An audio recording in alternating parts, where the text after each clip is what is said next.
ऐसा तो है नहीं कि अभी कुछ दिनों का ये उबाल हो, कुछ दिनों का एक गुस्सा हो।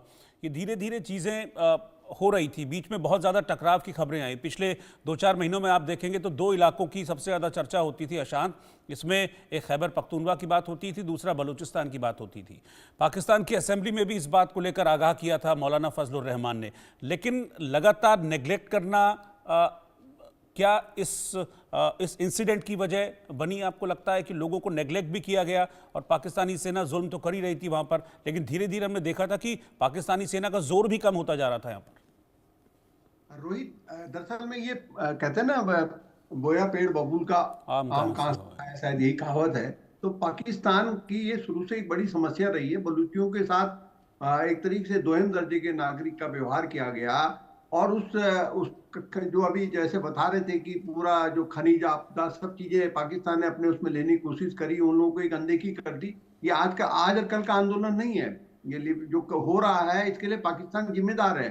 अब पाकिस्तान ने देखिए क्या चालाकी करी। अब चाइना को बहुत बड़े प्रोजेक्ट वहीं पे दे दिए हैं। वहां पे बलूची लोगों को लग गया कि ये लोग हम लोग को पूरी तरीके से दबा रहे हैं, हम लोग को खत्म। वहां की उनकी संस्कृति अलग है, बोलचाल अलग है, सारी चीजें अलग है। वहां पंजाबी लोग डोमिनेट कर रहे हैं वहां पूरे पाकिस्तान में।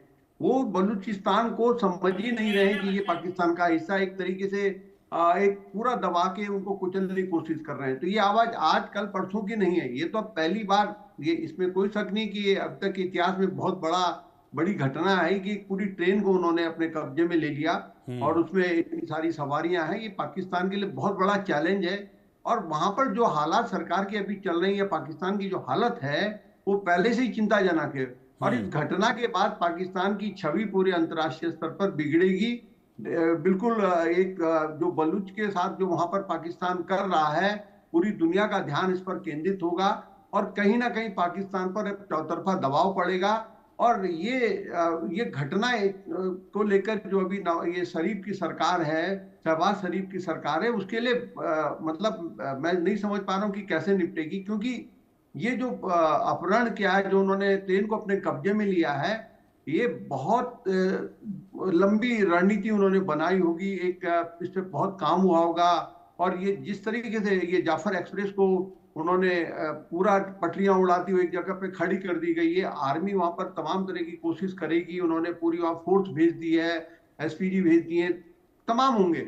लेकिन इतना आसानी से वो लोग आज की नहीं कर रहे हैं तैयारी। वो लोग बहुत समय से दबे हुए हैं। चाइना जिस तरह से वहां पे बड़े बड़े प्रोजेक्ट चाइना को दे दिए हैं, उससे भी एक नाराजगी वहां बढ़ी है। वहां के नेताओं को जेल में ठूस दिया गया है। वहां पर आर्मी आए दिन अत्याचार कर रही है। तो उनकी अभी जो डिमांड सामने आई, आपने देखा होगा, वो यही कह रहे हैं कि भाई ये एक तो जो चाइना वहां जो कुछ कर रहा है उसको तुरंत बंद कराया जाए। उनके से जो जेल में बंद है जो उनके नेता लोग, उनको बाहर छोड़ा जाए और सेना वहां से जाए। तो अब ये जो वहां अभी मौजूदा सरकार है, उसके लिए ये फैसले आसान नहीं है। और अगर जैसे वो धमकी दे रहे हैं कि हम ट्रेन उड़ा देंगे, अगर लोगों को मारना शुरू करेंगे, तो जवाब देना भारी पड़ जाएगा पाकिस्तान को दुनिया के सामने। क्योंकि ये पाकिस्तान की दोहरी नीति के चलते ही ये घटना घटी है। पाकिस्तान ने देखिए, अब एक जो कब्जे वाला पाकिस्तान है, जो हमारा हिस्सा है पीओके, जी। वहां देखिए क्या हालत कर रहा है पाकिस्तान। तो वो बलूचिस्तान पीओके तमाम चारों तरफ से पाकिस्तान घिर गया। इधर अफगानिस्तान के साथ उसके संबंध अच्छे नहीं है।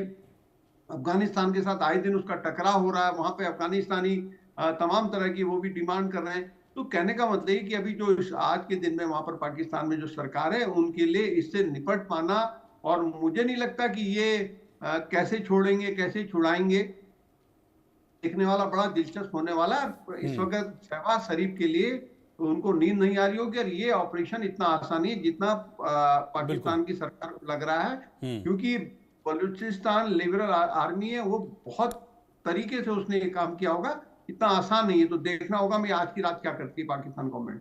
बिल्कुल। जी ब्रिगेडियर दत्ता, ये इस तरह की खबरें आ रही हैं कि शायद एयर स्ट्राइक कर सकती है जो पाकिस्तान है। उस पर मैं आऊँगा। मैं सर्वे के 2 सवाल और बताता हूँ कि जवाब, फिर उसके बाद मैं इसी सवाल को लेकर आपके पास आऊँगा। सवाल मेरा सर्वे का यह है कि इस घटना के बाद बीएलए के खिलाफ पाकिस्तान सरकार की रणनीति क्या होनी चाहिए।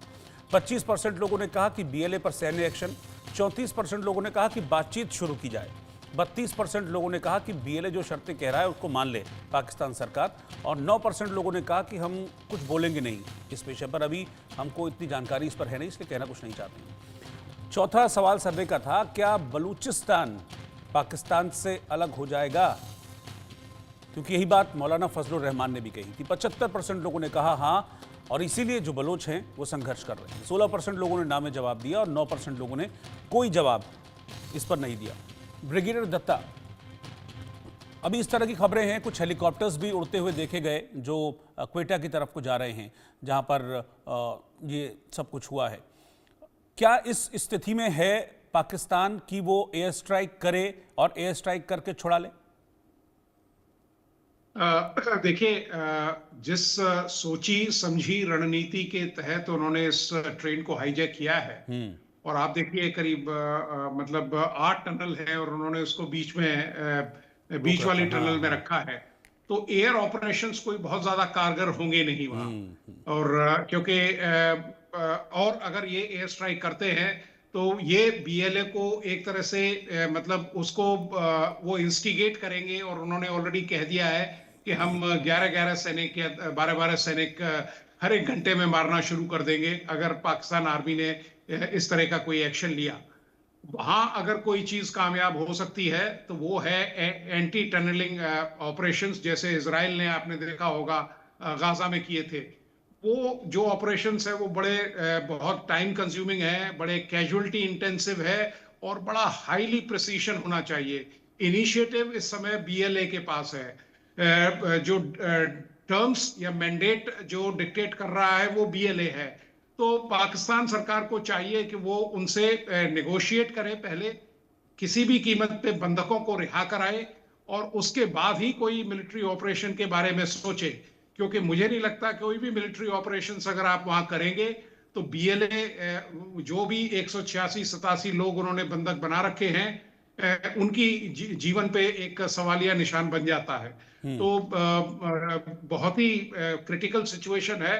पाकिस्तान को बिल्कुल फूक फूक के कदम रखने पड़ेंगे, और बीएलए जिस तरह से ऑर्गेनाइज हो रखा है, पाकिस्तान आर्मी जिस तरह से अपनी जो एक कहते हैं कि जो फाइटिंग टीथ है या जो कॉम्बैट पोटेंशियल है उसको खो चुकी है। उसके आज भी देखिए उधर टीटीपी ने भी एक अटैक किया है जिसमें 3 उनके जो जवान हैं वो मारे गए हैं। तो इन सब चीजों को ध्यान में रखते हुए ये बहुत ही मुश्किल ऑपरेशन है, और उनको ये चाहिए कि जो बीएलए की लीडरशिप है या जो बलूच लीडर्स हैं उनसे वो बात करे, तभी इसका कोई हल निकल सकता है, वरना इन बंधकों की जान खतरे में डाली जा सकती है। क्योंकि अगर ये वैसे कोई शहर होता, कोई कस्बा होता, कोई गांव होता, कोई बिल्डिंग होती, तो एंटी टेररिस्ट जो एक्शंस हैं उनको लिया जा सकता था, या लेकिन एंटी टनलिंग ऑपरेशंस में बहुत टाइम लगता है, और उसमें बहुत कैजुअलिटीज होती हैं। तो मुझे नहीं लगता कि ये कोई वाइज डिसीजन होगा पाकिस्तान आर्मी अगर ये लेती है तो।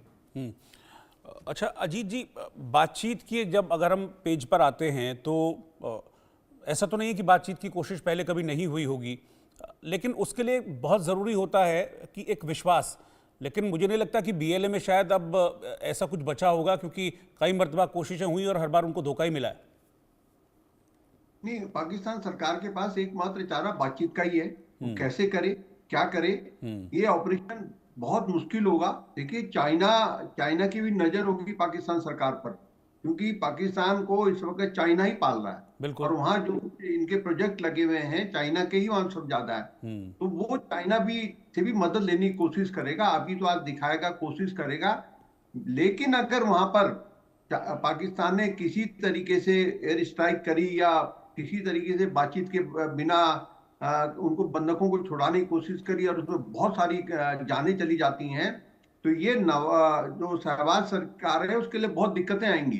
तो वहां पर एकमात्र रास्ता बातचीत का है। अगर क्योंकि देखो बीएलए आज का संगठन तो है नहीं, काफी लंबे समय से वो लोग संघर्ष कर रहे हैं और काफी लंबे समय से उनकी मांग भी रही है। वो तो अब जब अति हो गया, मतलब पाकिस्तान ने जब अति कर दिया, उन लोगों की मांग आज से मतलब जब देश आजाद हुआ था तब से लेकर अब तक उनकी मांगों को नहीं माना गया, उनको दबाया गया।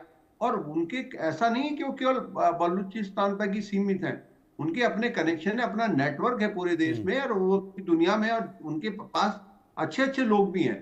तो कहने का मतलब यह है कि बीएलए, इस मामले को बीएलए ने बहुत सोच समझकर, बहुत उससे वो चाहेगा बातचीत की, अपनी मांगे मनवाने की पूरी कोशिश करेगा। और पाकिस्तान अगर जैसे अभी बता रहे थे कि भाई वो ऐसी जगह है जहां पर कि आप कोई भी किसी भी तरह का ऑपरेशन जबरदस्ती नहीं कर सकते हैं। आपके पास ना वैसी तकनीक है कि इजराइल वाली तकनीक हो कि बिल्कुल इजराइल जैसी बिल्कुल आप बिल्कुल। आके कर दें। पाकिस्तान तो इसमें एक ऐसा देश बन चुका है जिसके पास मतलब खाने के ही लाले पड़े हुए हैं। पाकिस्तान की सेना की स्थिति किसी से छिपी नहीं है। अफगानिस्तान से उनका वो हो रहा है, जो हमारा कब्जे, जिस पे उन्होंने कब्जा किया है पाकिस्तानी कश्मीर, वहां के लोग आजादी मांग रहे हैं। तो पाकिस्तान इस वक्त चौतरफा घिरा हुआ है। बीएलए ने ऐसे टाइम पर एक ऑपरेशन कर दिया है जिसमें पाकिस्तान की सरकार के लिए बातचीत ही एकमात्र रास्ता बचता है। और वो डेफिनेटली चाइना भी चाहेगा कि कोई ऐसी घटना ना घटे वहां पे जिससे पूरी दुनिया की नजर वहीं केंद्रित हो जाए कि आखिर हुआ क्या, क्यों हुआ। तो मेरे को लगता है कि अब देखिए रात को क्या करते हैं, लेकिन जो जिस हिसाब से खबरें आ रही हैं, जिस हिसाब से जो विशेषज्ञ बता रहे हैं, उसमें पाकिस्तान की सरकार को बातचीत के अलावा कोई रास्ता नहीं है। उसको कितना लंबा खींच सकते हैं, एक तरीका इस तरह के उसमें ऑपरेशनों में यही होता है कि बातचीत से आप उसको लंबा करिए, खींचिए और कोशिश करिए कि जाने ना जाए। बस एक आम नागरिक मरेगा, उससे पूरे देश में भी प्रतिक्रिया होगी। बिल्कुल तो बिल्कुल। आज रात क्या करती है वहां की सरकार, या कल सुबह क्या रिजल्ट आता है, इसको देखना होगा रोहित। लेकिन फिलहाल